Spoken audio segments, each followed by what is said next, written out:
broadcast it out that way. All right, welcome. We are going to do a special webinar. This is not one of my scheduled Hangouts on air. This is, well, Friday before Thanksgiving.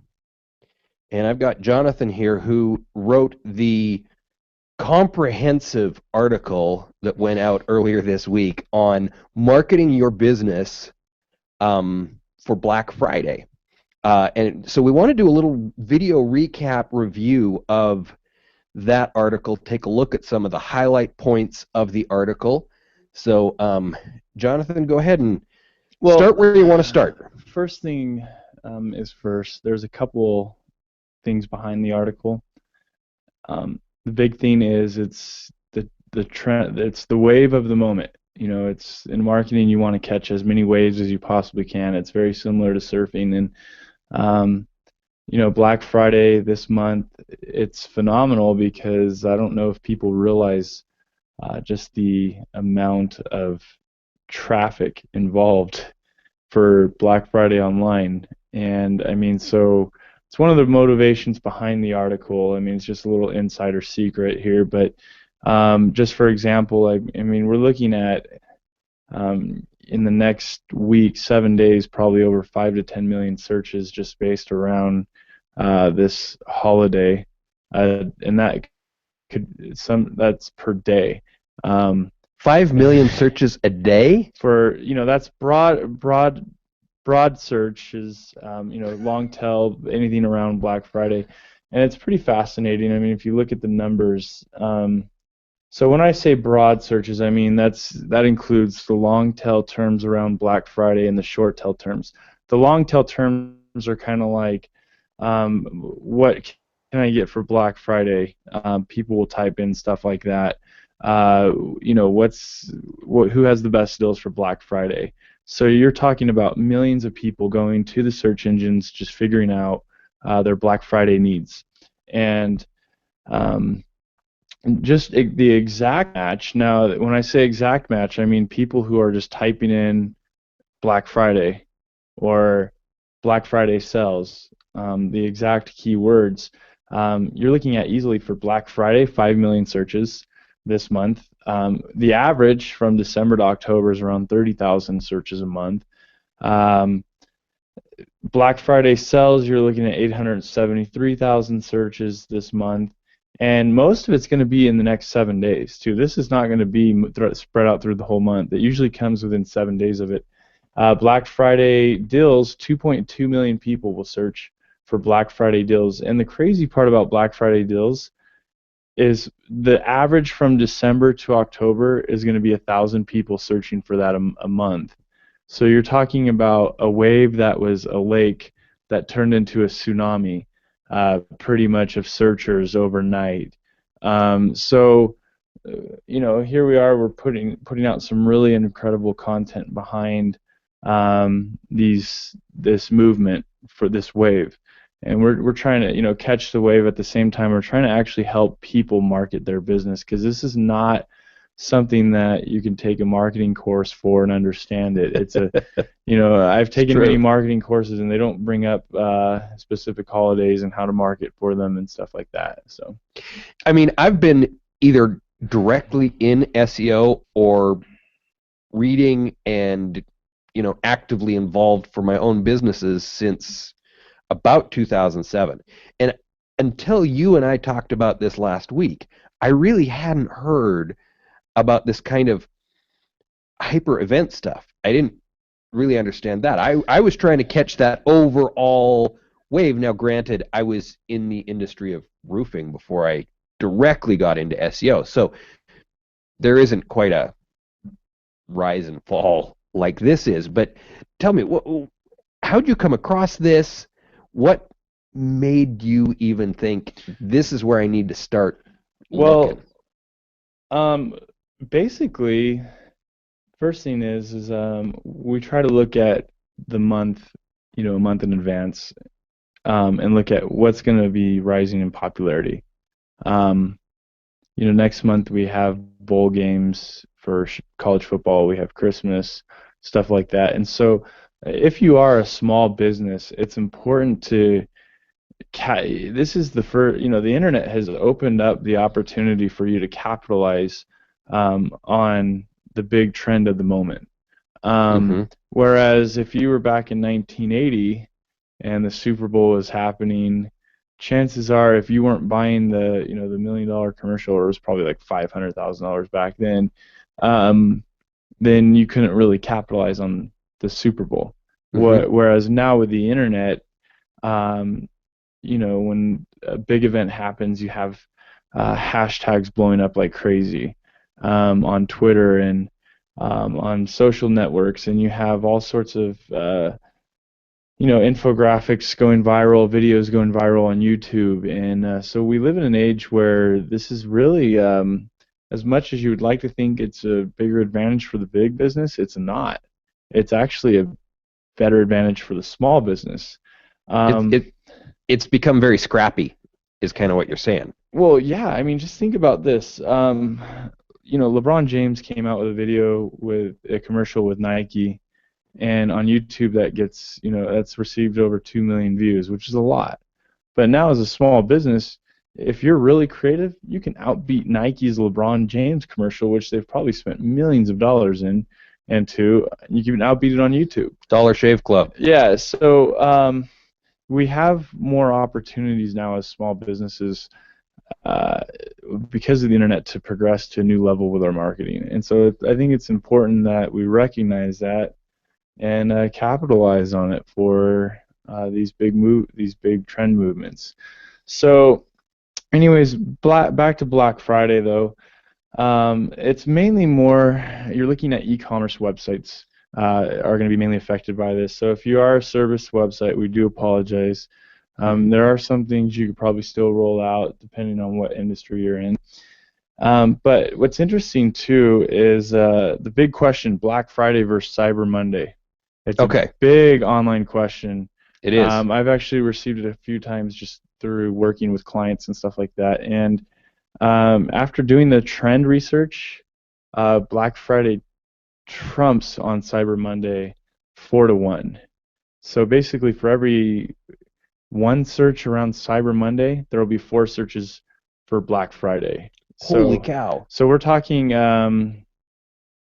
literally. I mean, if you have 20 million searches for Black Friday, you're only going to have 5 million searches for Cyber Monday. So with those types of numbers, we can look at, okay, should a business focus their efforts on Black Friday or Cyber Monday? Now, the only time I'd say you should have a focus on Cyber Monday is if you have a more technology focus with your product.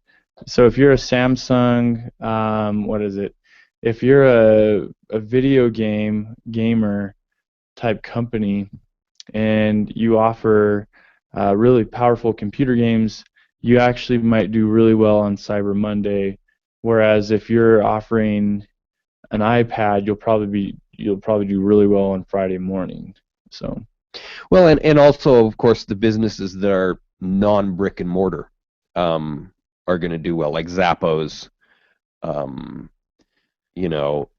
But I mean, even the small. I have a friend down in Utah County that has a business that sells modest women's clothing online, literally out of her garage.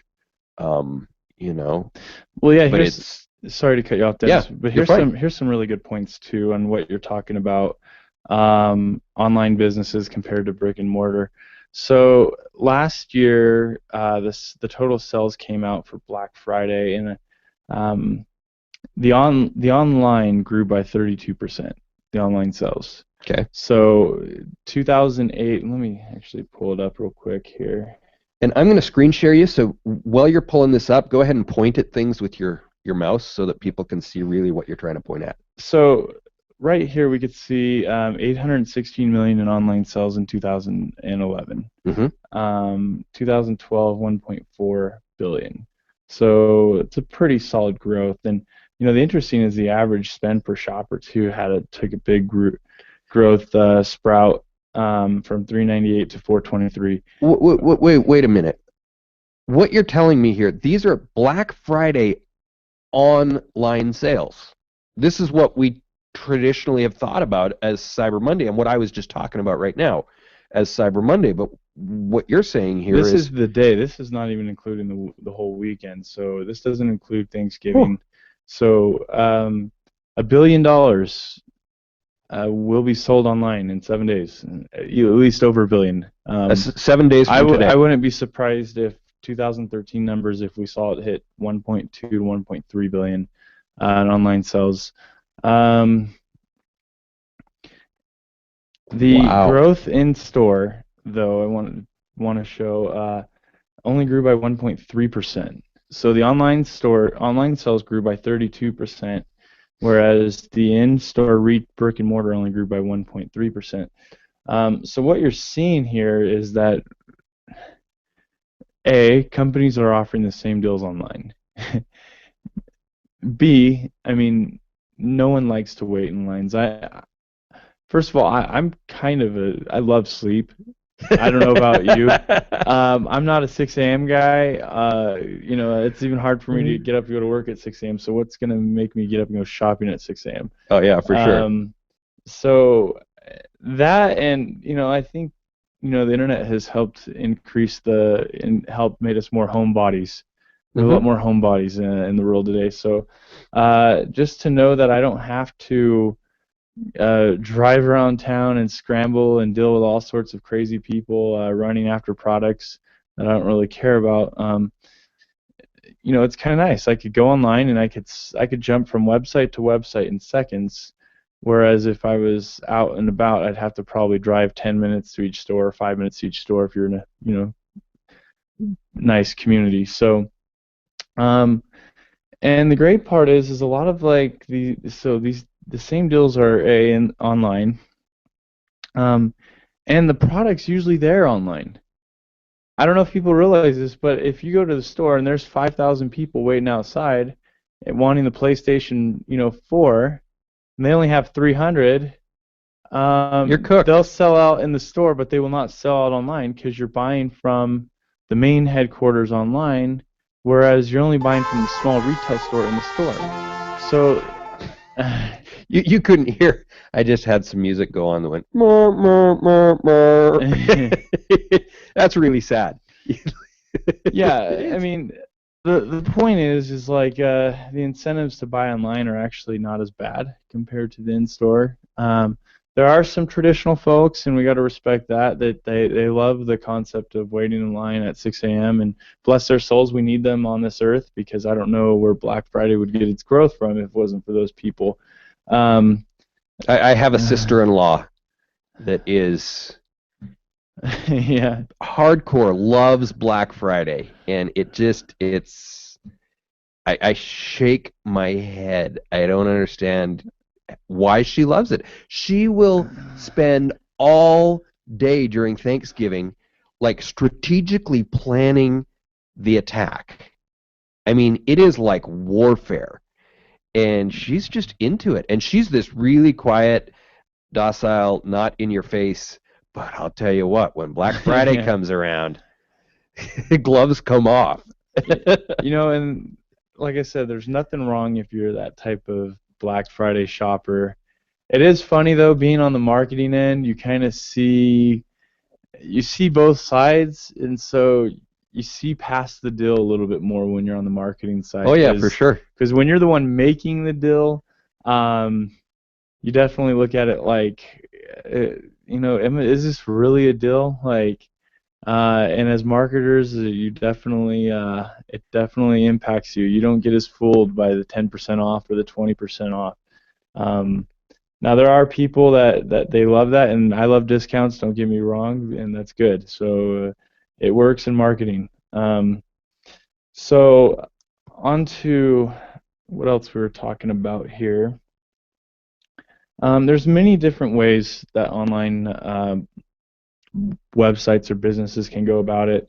First thing is getting on Black Friday websites. These websites generally work their whole year around this holiday. They do all their content development, their link building, you name it, for this specific holiday.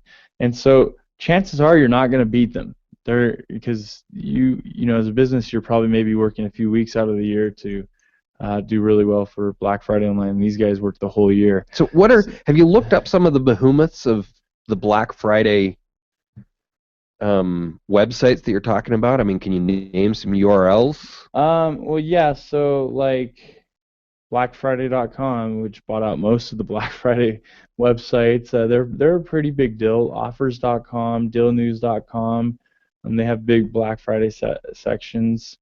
Um, Anyways, there's a whole, and there's more to this list. There's a whole group of Black Friday websites, and the point is like you're not going to beat them out. Um, It's true. so if you can't beat them, join them, and that's use it as a channel to get your product out on, and that's what a lot of big businesses have done, and small businesses have kind of shied away from it.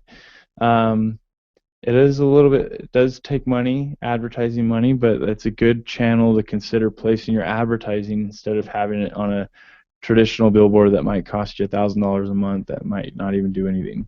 Mm-hmm. So just another thought. Deal of the day websites. We've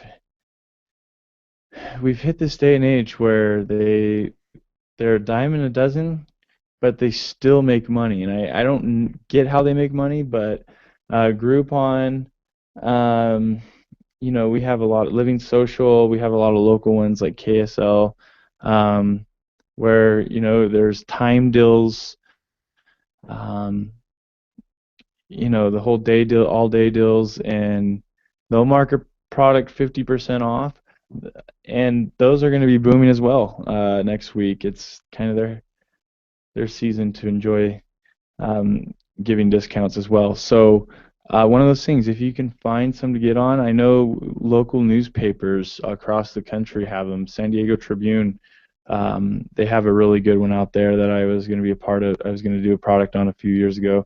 So yeah, it's a big thing. Another thing was the hashtagging, the social media. Yeah. This is one thing that blew me away. How many people will hashtag Black Friday come Friday morning? I mean, we're looking at per second, around 3,000 to 4,000 hashtags per second, just on hashtag Black Friday. So Target, they did a really good thing this year. I mean, their marketing departments, they were right on the ball. They were the first ones to buy hashtag Black Friday, the ad space for hashtag Black Friday, first on Twitter. So, the amount of impressions they're going to get is going to be insane, first of all.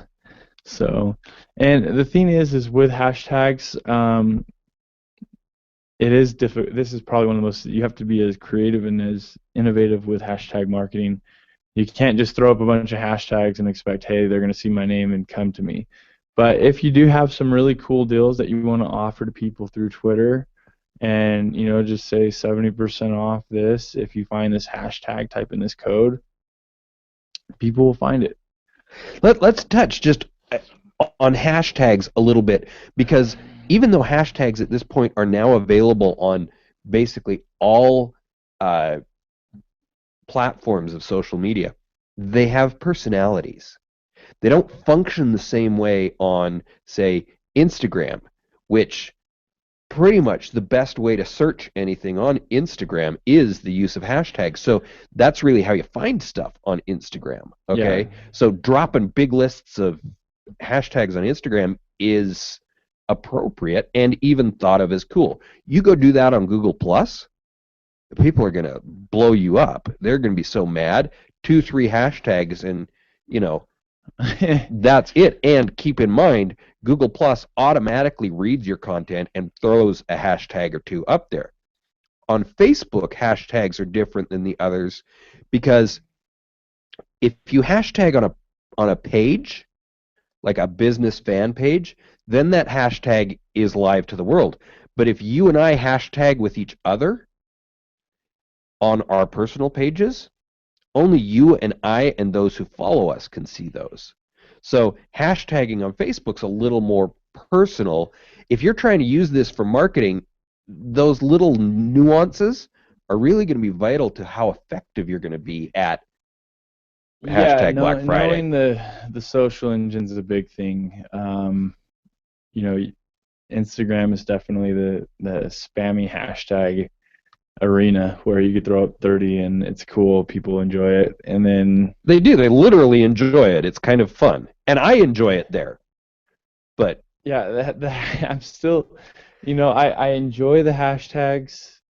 I still think it's a little awkward, especially some of them, but it's cool. I mean, it's weird clicking on them though, and you see all these weird posts about that hashtag or something. It's just kind of funny. You could find some weird stuff when you click on hashtags and you scroll down because you're just about anywhere. You're basically connecting with the general public, and there's some funny things, and everybody has their opinions. And there's a new science behind hashtag marketing, though. I mean, we had a guy, here at the office, um, actually former managers here, management. They created a hashtag SEO chat, and now people join the conversation all the time on Twitter, and they hashtag SEO chat, and there's actually a lot of communicating through the hashtag going on, and so there's relationship building, communication going on with the hashtag marketing, and that's the most ideal way. If you could have an audience, build a brand, brand out a hashtag, and build a community, like a forum where you're communicating about that specific hashtag. That's the way I think it is to go. Mm-hmm. It is a way to get impressions on your name. It's not easy because people don't like to be spammed or advertised to, even most of the time with hashtag marketing. So yeah, it really takes a bunch of creativity, and sadly sometimes the creativity doesn't even work. So it's just something to consider though for Black Friday marketing. yeah.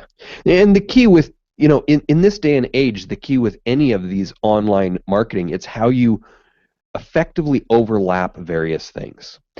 Just your comment to me yesterday, Dennis, none of your videos have any text underneath them. There's no description. I mean, little things like that, and then taking a video and putting it in, it's these overlapping, and same thing with the hashtags. If you want the hashtags to work really well, you better have something behind that hashtag. Once somebody comes to it, the tweet or whatever it is needs to be interesting enough that it carries them down the path of building that relationship, as you said. Yeah, starting a conversation, developing a relationship, moving away from spamming. You can't use hashtags to spam; it just doesn't work. You could try. if it works for you, that's great. I still haven't met anybody who it works for. So yeah, one thing that I like to do with hashtags on Instagram specifically is, if you ever look at any of my posts there, the very last hashtag will be like a joke about what I've written about. And it's like, there's no way somebody else is using this 45-letter hashtag, and you've got to notice the camel capping in order to even make out what it is. It's my little, I think I'm funny. But then again, my kids don't think I'm funny at all. So, but yeah, you can have fun. You can have a lot of fun with hashtags if you understand them. Yeah, I agree with you. So another thing was, a big thing about Black Friday marketing is it's all about the deal. I mean, and the reason why people are crazy about this is they really feel like this is the time of the year they get the best amount of value for each dollar they put into each store. And so you have a couple things. You're trying to sell them to get into your store, and then you're trying to sell them on your deals and stuff like that. And that's really difficult because you're still trying to make profit, and that's where you might have to be a little bit more aggressive and break even on some products. And you might have to do that online if you want to be effective online, and hopefully they'll buy other products that will have a higher profit margin. But yeah, the deal marketing is a huge deal, and this is, you know, Christmas time coming up. It's not affordable to buy gifts for everybody in the family, and you got kids and you got parents, and Christmas is a very expensive time. Even like people that are traditionally doing very well, uh, this time of the year they buckle down to find the best deals because you still have to pay the bills in December, Mm-hmm. but you have to unload, the presents as well. And so deal marketing is very crucial. And if you ignore deal marketing for Black Friday, I could see a lot of failure happening in your strategy. So it's just something to also consider when you're marketing. That deal can be really important for guys like me. Have I ever told you how many kids I have? Yeah, you said 8 kids, 8 kids. which is amazing. So Deal marketing can be a big deal. yeah, 8 kids. It's an intense Christmas. So That's true. I mean, so anyways, a few other things. PPC. Yeah. I love PPC. I'm a big PPC fan. Interesting thing about PPC is there's a local side to it. You don't have to tackle the big words. Um, and the big companies are going to be all over all the big Black Friday words, and it's going to be really difficult to compete with them. And there will even be some big companies that will be in the local Black Friday terms. But there will be a great amount of people come next Friday that are going to look for deals in their specific area. And they're going to type in the city, they're going to type in all sorts of local terms plus the Black Friday keywords. I would take advantage of that. Yeah. Even if you're a national business, you could still market Salt Lake Black Friday business deals. Get on those AdWords for that. Mm-hmm. And you do, if you do over 200 cities, 300 cities, even the smallest towns or the biggest towns, you're going to get a big spike in traffic. It's going to increase conversions as well because those are people specifically looking for Black Friday deals in their area, and you're just showing them here's some Black Friday deals online that are relevant to what they're looking for. So don't Good be advice. afraid. Don't be afraid to be aggressive with your local strategy for Black Friday. Product deals as well for Black Friday, PPC. If you offer, Nike shoes at your store online, or if you offer, let's say, baseball gloves or sports equipment, feel free to type, to go after the Black Friday terms for that product. So it could be hats, Black Friday hat deals, stuff like that. I do need more hats, by the way. Yeah, and if you get a good amount, in your campaign, if you're aggressive and you go for over 100 to 200 words, you'll see a spike. And so it's all about being strategic and doing it right. So Good deal. Good deal.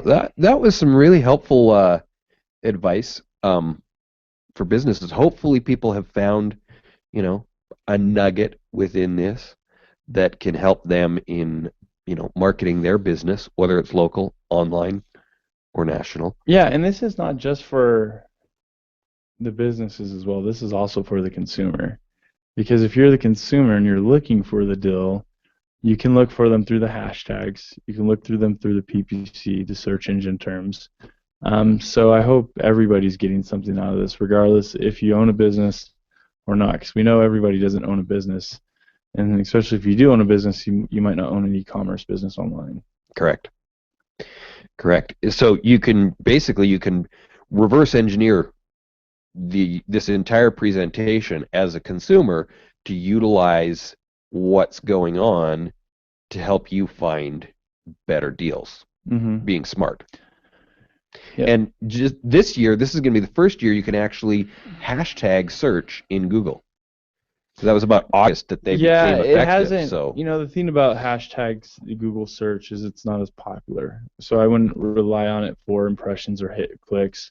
no, but from the consumer standpoint, it could be a way of Yeah, and it's trying all, to you know, Google search the is all deal. connected with Google Plus. So if you do type in any hashtag, all the Google Plus posts will be rolling down the side on the right-hand side.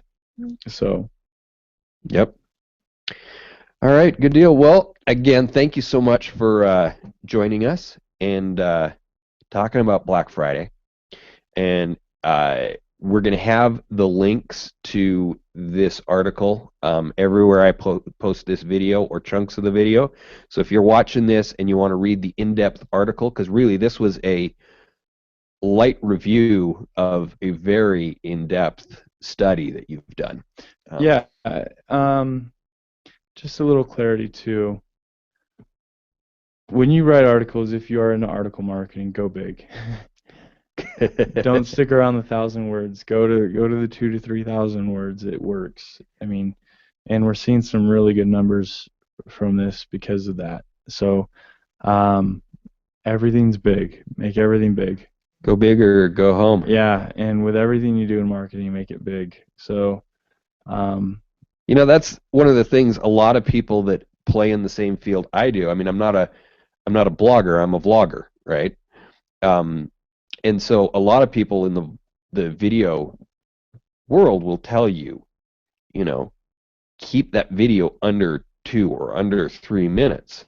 But the thing is that most bloggers will tell you keep your blogs right around 400 words. And, you know, this 30-minute video has real depth and meaning.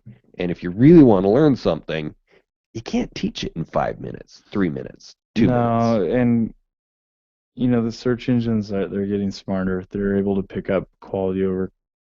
They're able to pick up quality, and they're recognizing that quality sometimes is in the blog posts that have the biggest quantity. Mm-hmm. Yeah, I mean it's 500-word blog posts are a dime a dozen. It doesn't really make you different. So I'm a big fan of lengthier posts, and there's some SEO critics out there that actually believe the same thing, that it's all about having 2,000 plus. A 2,000 plus blog article will outbeat a smaller article with links going to it any day. So there you go. Some great SEO advice. We lost your camera while you were saying that, but you were on the microphone. Great SEO advice from a guy who knows SEO right here from SEO.com. Sure. All right. Well, thanks for watching. Enjoy your Friday next week, however you're going to spend it. Me, I'm going to be right here in this seat, actually, during the whole thing. We're doing a special Black Friday edition of Network Roundtable. So, yeah, I'm not going to go shopping. But thanks for watching. I hope you found this helpful. Reach out to Jonathan. Yeah, feel free to add me on Google Plus. I'd love to hear from you guys. Yeah, so. Circle both of us up. Question us, anything. Speaking of hashtags, I'll throw out my personal promoted hashtag, #AskTheDeuce. So I'm monitoring that through mention Captain all the time. Deuce. Captain Deuce. young Deuce. You're on a mission to give me a new nickname. Yeah. All right. Thanks a lot, Jonathan, and I'm sure we'll have you back as you continue to write these totally awesome articles. Thanks.